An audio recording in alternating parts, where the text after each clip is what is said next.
Bismillahirrahmanirrahim. Alhamdulillahirrahmanirrahim. Wa asyhadu an la ilaha illallah wa la syarikalah. Wa asyhadu anna Muhammadan abduhu wa rasuluhu la nabiyya ba'dah amma ba'du. Ikhwan fillah yang dirahmati Allah, pada edisi Beranda Al-Quran kali ini kita akan membahas surat Al-Maidah. Baik, surat Al-Maidah seperti yang kita ketahui adalah merupakan salah satu surat Madaniyah karena memang diturunkan di Madinah sebanyak 120 ayat. Dan seperti juga dengan sebagian surat-surat yang lainnya, Al-Maidah pun memiliki dua nama lainnya. Yang pertama adalah Al-Uqud. Dan kata Al-Uqud ini diambil dari 8 pada ayat pertama, yaitu perintah Allah agar manusia menepati akan-akan. Nah itu. Kemudian yang kedua, itu dinamakan Al-Akhyar. Al-Akhyar artinya adalah merupakan orang pilihan. Maksudnya adalah ketika orang dapat menepati akannya dengan baik, maka dia itu disebut orang pilihan. Nah, adapun penamaan Al-Maidah sendiri yang menjadi nama yang paling populer, tentu saja kita mungkin ketika ngomong surat Al-Uqud, sebagian orang mungkin merasa aneh ya. Makanya lebih populer dengan Al-Maidah. Nah, Al-Maidah sendiri terambil dari ayat 112, yaitu ketika Nabi Isa alaihissalam diminta oleh Al-Hawariyun. Al-Hawariyun itu adalah merupakan pengikut dan pembelanya Nabi Isa alaihissalam, yaitu mereka minta agar Allah Subhanahu wa Ta'ala menurunkan hidangan dari langit. Dan hidangan itu sendiri dalam bahasa Arabnya adalah Al-Maidah. Dan ternyata Allah Subhanahu wa Ta'ala betul-betul menurunkan hidangan dari langit yang bisa mereka makan. Dan ini permintaan mereka itu adalah seperti juga permintaan Nabi Ibrahim ketika ingin melihat bagaimana kuasa Allah menghidupkan yang mati, yaitu dengan berupa burung yang dicincang dan dipisahkan di beberapa gunung, kemudian dapat kembali dalam keadaan hidup dan utuh. Nah, begitupun dengan yang dimintai oleh Hawariyun, itu bukannya tidak percaya, tapi ini adalah untuk lebih meyakinkan, menenteramkan. Nah, seperti itu. Sekalipun di sana Allah mengancam jika mereka tidak beriman, maka gantinya adalah, balasannya adalah siksa yang keras. Nah, jadi nama Al-Maidah sendiri diambil dari ayat 112-nya. Dan ini adalah merupakan satu peristiwa yang luar biasa, takjub, aneh, dan tentu saja sehingga ini lebih populer dijadikan sebagai nama surat. Nah, baik. Bicara mengenai surat Al-Maidah, yang mana di sini kita akan melihat beberapa hal ya. Pertama adalah di dalam surat Al-Maidah kita lihat ini merupakan surat yang di dalamnya terdapat satu ayat yang terakhir diturunkan oleh Allah Subhanahu wa Ta'ala. Wahyu yang diturunkan oleh Allah Subhanahu wa Ta'ala, yaitu ayat 3-nya itu, yaitu A'udzubillahi minasyaitonirrajim, al-yauma akmaltu lakum dinakum wa atmamtu alaikum ni'mati wa raditu lakumul Islam dinan. Nah, jadi ayat ini menjadi begitu istimewa, spesial, dan ini menjadi salah satu keutamaan dari surat Al-Maidah sendiri, di mana ayat ini bicara mengenai kesempurnaan, keutuhan dari ajaran risalah yang diberikan, diturunkan oleh Allah kepada Nabi Muhammad SAW. Nah, jadi ini pun ada sebuah, terkait dengan ayat ini, ada sebuah dialog antara seorang Yahudi, sebagaimana diriwayatkan oleh Thoriq bin Syihab. Jadi orang Yahudi itu datang kepada Umar, kemudian dia mengutarakan bahwa di dalam Al-Quran ya terdapat suatu ayat yang sangat istilah itu bagi mereka sangat mengagumkan. Yaitu ayat apa? Yaitu al-yauma akmaltu lakum. Kata Yahudi, seandainya itu turun pada kitab kami, itu pasti momentum hari itu akan dijadikan sebagai hari raya.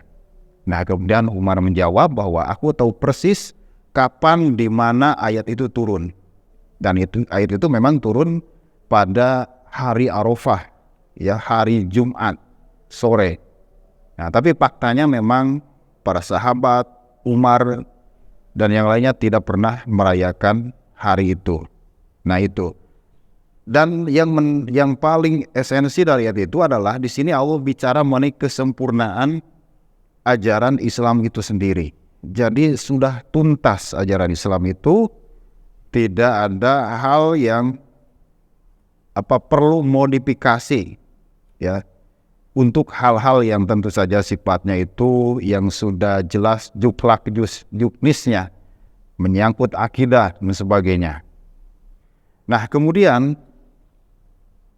ayat dalam surat Al-Maidah ini, kalau kita cermati, ini memiliki tema utama. Tema utamanya itu adalah, yaitu diungkapkan dalam ayat pertama, yaitu tentang keharusan kita menepati janji, ya, menepati akad. Dan pemenuhan akad itu merupakan esensi dari Islam itu sendiri sebetulnya. Ya, jadi kita diikat, ya, dengan Al-Quran, dengan As-Sunnah. Ketika kita menyatakan Islam, maka kita otomatis siap melaksanakan apapun yang Allah dan Rasul-Nya perintahkan. Ya. Nah, kemudian tema-tema turunannya ini adalah surat bicara mengenai masalah halal dan haram. Nah, halal dan haram ini merupakan suatu hal yang sangat prinsipil tentu saja. Nah, diantaranya adalah tentu saja di sini Allah memukakan mengenai makanan-makanan yang dihalalkan dan makanan yang diharamkan.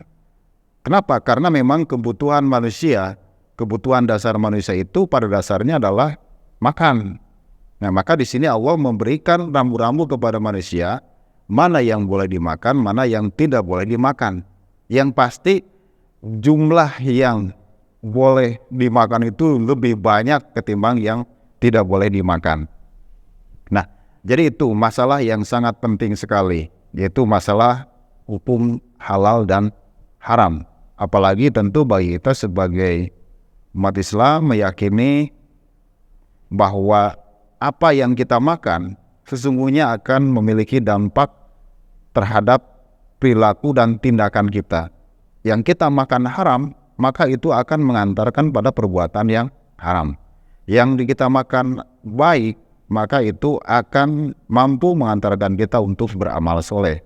Nah, itu hal yang paling pentingnya diantaranya terkait dengan bahwa kenapa makanan menjadi suatu yang dijadikan kebutuhan primer, dan pada hal yang sangat relevan di awal-awal surat Al-Maidah ini Allah menerangkan mengenai masalah makanan minuman yang haram dan yang halal.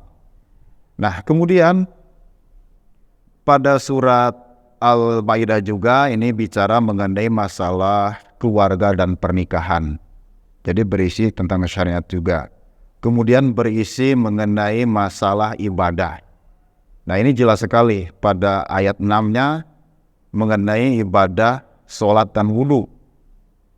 Nah, jadi itu disebut bahkan dari sekian rukun-rukun dalam peribadahan, maka suatu rukun yang disebutkan secara cukup lengkap justru itu adanya di dalam masalah wudu, dan itu adalah di dalam surat Al-Maidah.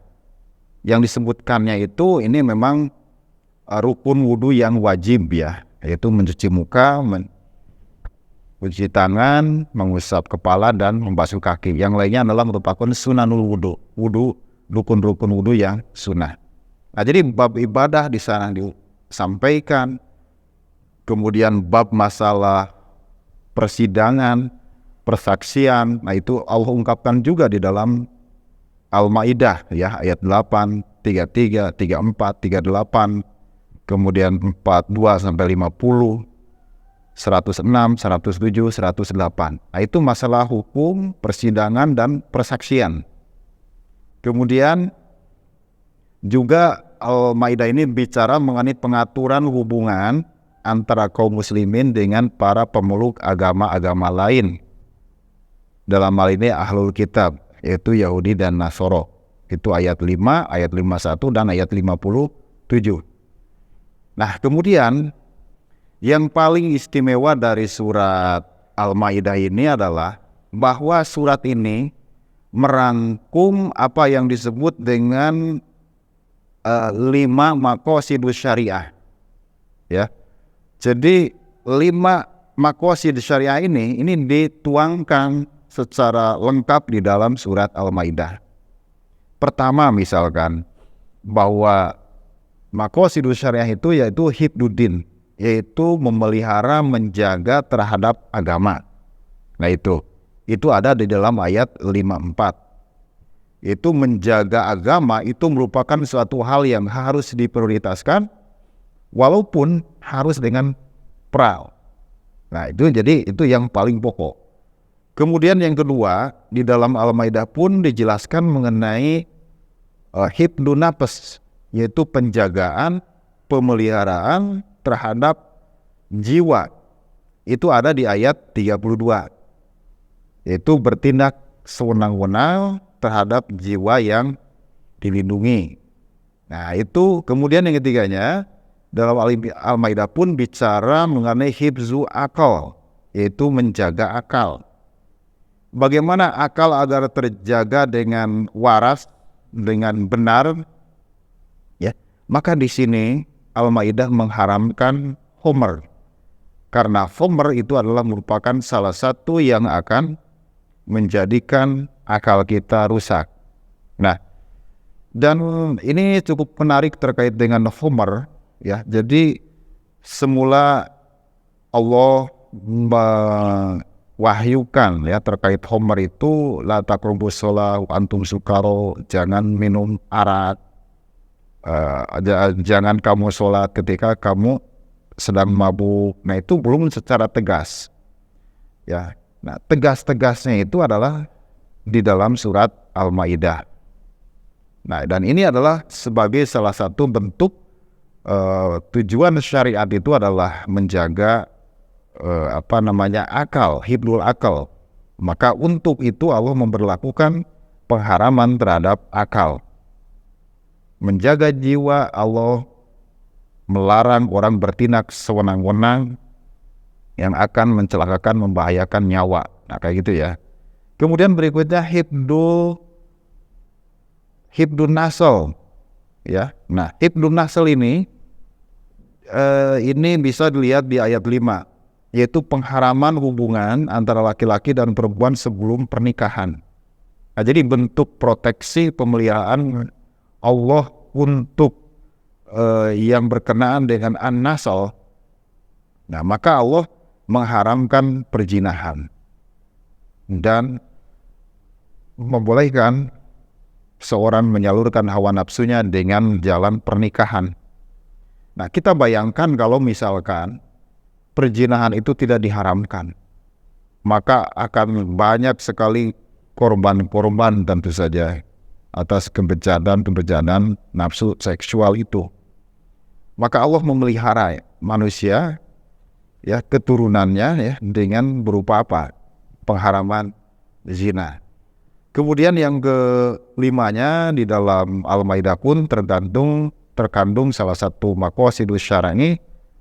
Yang kelima yaitu hifdzul mal, yaitu penjagaan terhadap harta, proteksi harta. Jadi artinya dalam Islam nyawa, harta itu dipelihara.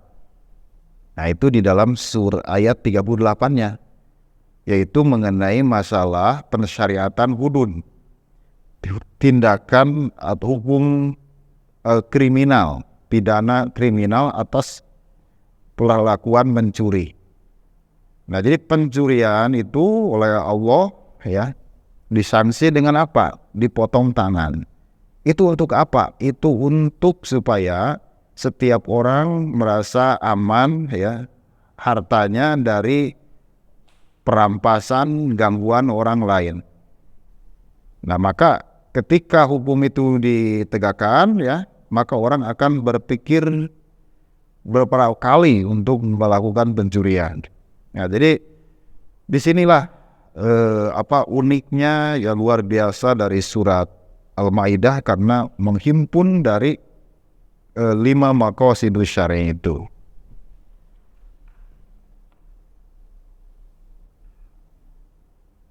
Nah, kemudian di dalam surat Al-Maidah pun, ya, kalau kita perhatikan dengan sangat cermat sekali, mulai dari Al-Baqarah sampai dengan Al-Maidah, terkait dengan masalah ahlu kitab, itu sangat runut sekali. Pertama, misalkan di dalam surat Al-Baqarah, itu Allah menjelaskan mengenai kesalahan ahlu kitab, serta seruan untuk menyelesaikan mereka. Nah, itu dalam surat Al-Baqarah. Kemudian masuk ke surat Al-Imran. Al-Imran ini Allah menjelaskan, mendiskusikan secara lembut dengan ahlu kitab, serta menemukan poin-poin yang disepakati bersama, ya, kalimatun sawa. Nah, kayak gitu ya. Kemudian pada surat An-Nisanya mengandung kritikan terhadap sikap gulu, itu berlebih-lebihan ahlu kitab. Nah, baru di dalam surat Al-Maidahnya Allah secara tegas, ya, menyatakan kebenaran hakiki, yaitu Al-Maidah 72, laqad kafarul ladzina qalu innallaha huwal masihu ibnu Maryam. Sungguh telah kafir orang-orang yang berkata sungguhnya Allah itu ialah Al-Masih putra Maryam. Nah, ini secara tegas sekali di dalam surat Al-Maidah. Nah, jadi di sini kita melihat ada kecermatan seperti itu, ya, keruntutan seperti itu di dalam masalah ini. Baik, ikhwan fillah yang dirahmati Allah Subhanahu wa taala. Nah, itu rupanya bahasan mengenai Quran surat Al-Maidah ini, semoga bermanfaat. Terima kasih atas perhatiannya. Rabbana atina fid dunya hasanah wa fil akhirati hasanah wa qina adzabannar. Wassalamualaikum warahmatullahi wabarakatuh.